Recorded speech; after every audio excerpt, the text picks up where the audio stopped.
Now, the next session, which I'll run through quite quickly because I'm sure many of you are familiar with this, is asking about alcohol use in pregnancy. We know that health professionals are reluctant to ask because they're worried about stigmatising or upsetting women and perhaps interfering with the doctor-patient or clinician-patient relationship. But we are all used to asking difficult questions, and certainly our personal experience is that women are usually very honest in answering these questions.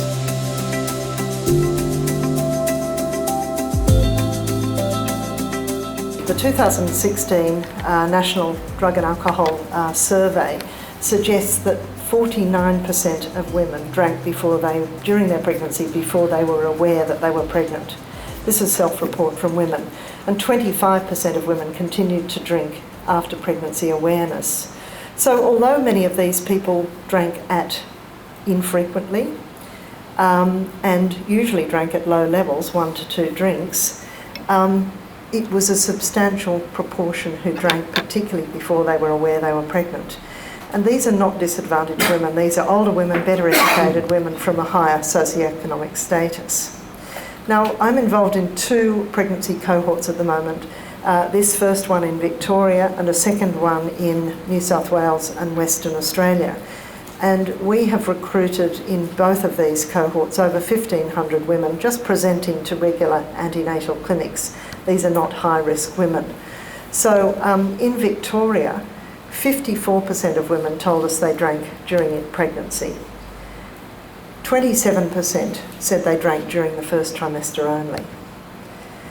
18% of them binge drank, that is more than five or more standard drinks on a setting before they realised they were pregnant. And a third of women said they drank during their pregnancy on special occasions. And 27% continued to drink throughout the pregnancy. So, in other words, there's a high proportion, over half of the women are drinking during pregnancy, and many of them are drinking at heavy levels, particularly during that first trimester. The data from New South Wales and WA is quite similar.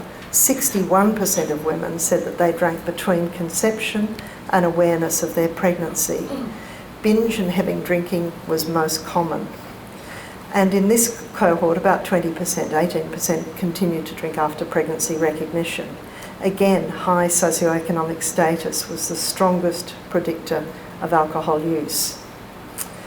And continued drinking was associated with high drinking before pregnancy, unplanned pregnancy, and drug use.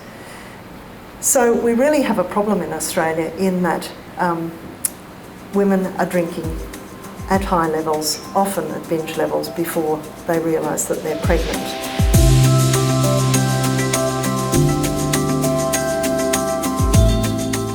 Various reports show between 20 and 50% of pregnancies in Australia are still unplanned.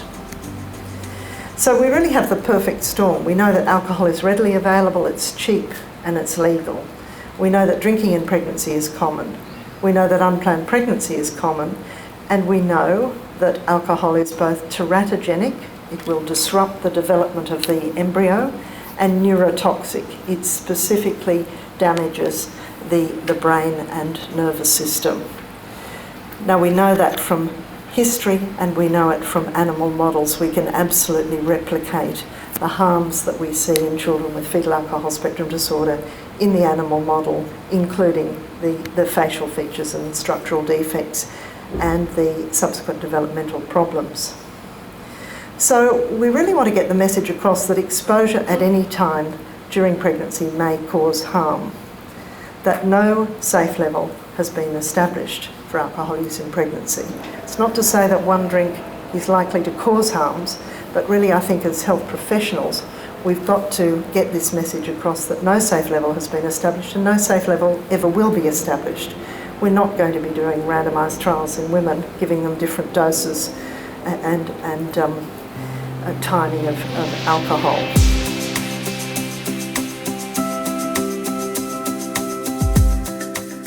And much of the work in this field has been done in talking to women during their pregnancy.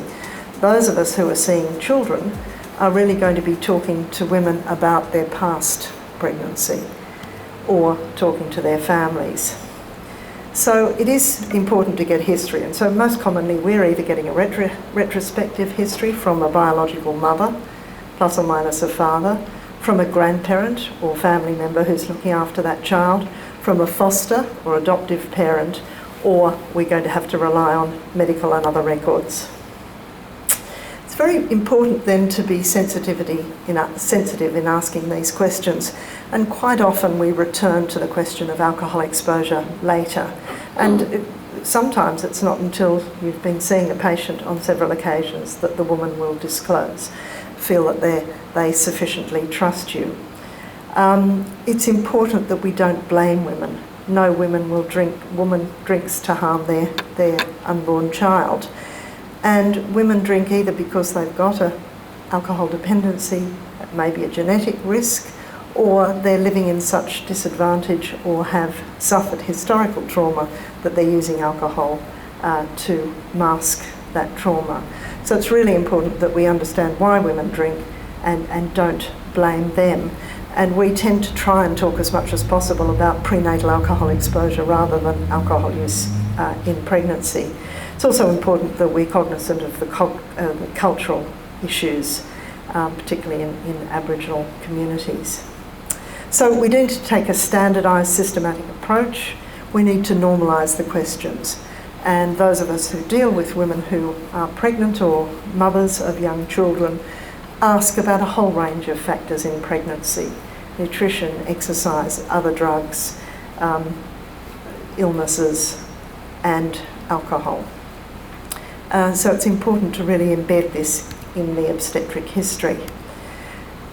And perhaps in starting the conversation, I mean, you're all skilled clinicians. We don't need to talk about this, but rather than launching in, well, how much did you drink during this pregnancy?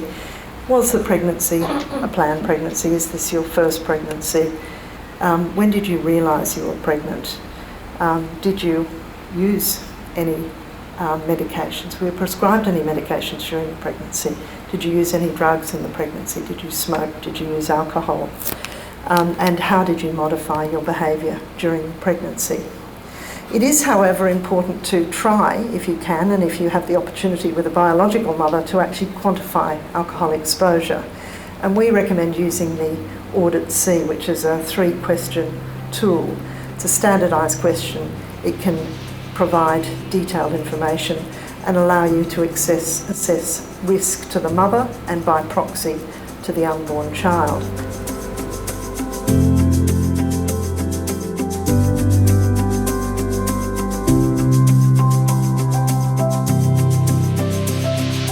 It includes questions on frequency, on the quantity of alcohol, on episodes of binge drinking during that pregnancy.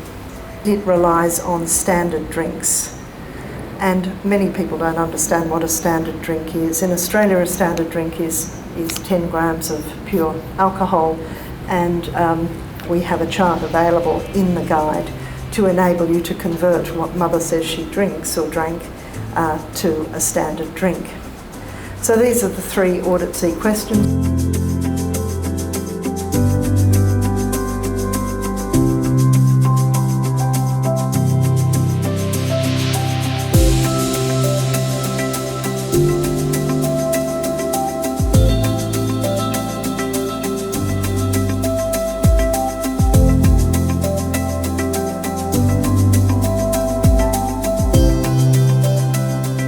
You can score the answers and identify whether a mother is at no risk or high risk.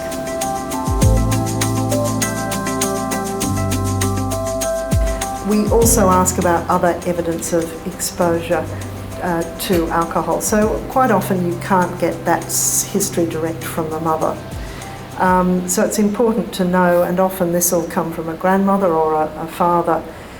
Does the mother have a diagnosis of alcohol dependency? Has the mother had alcohol-related illnesses or accidents or offences?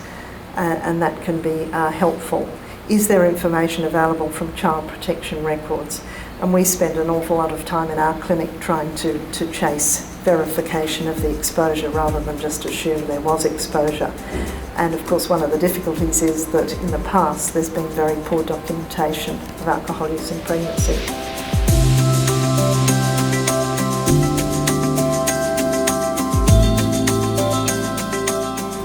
We are interested in other exposures. Were there prescribed drugs, other illegal drugs used during the pregnancy? But our North American colleagues who over many years have seen a lot of children exposed to illicit drugs during pregnancy will say that nothing mimics the brain damage that we see in alcohol.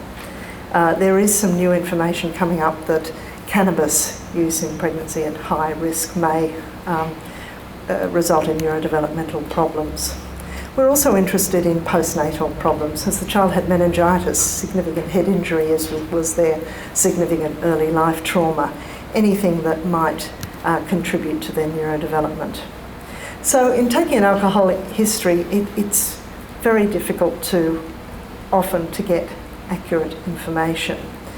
Alcohol use in pregnancy is poorly documented, non-standardised, and around the country there's quite a lot of measures being taken at the moment to try and standardise how it's taken. For example, in the Hunter New England region in New South Wales, we have embedded the Audit C into the electronic maternity records to encourage people to ask the question, but more importantly, if they identify a mother at risk, to know how they might manage that mother and to whom they might refer that person in the local health authority.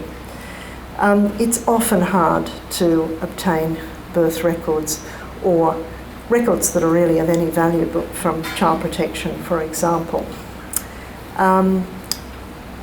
Very often people don't ask about drinking in that period prior to pregnancy recognition, which in some of our families might be up to 12 weeks.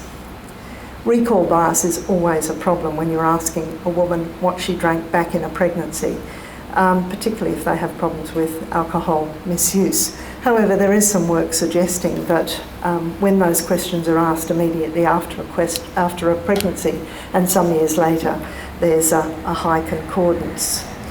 Many of us drink alcohol, and the size of the containers that we drink is very variable. So a single glass might contain up to 3 units of alcohol, not 1 unit of alcohol. So it's very important to understand what is a standardised drink when you're making these assessments.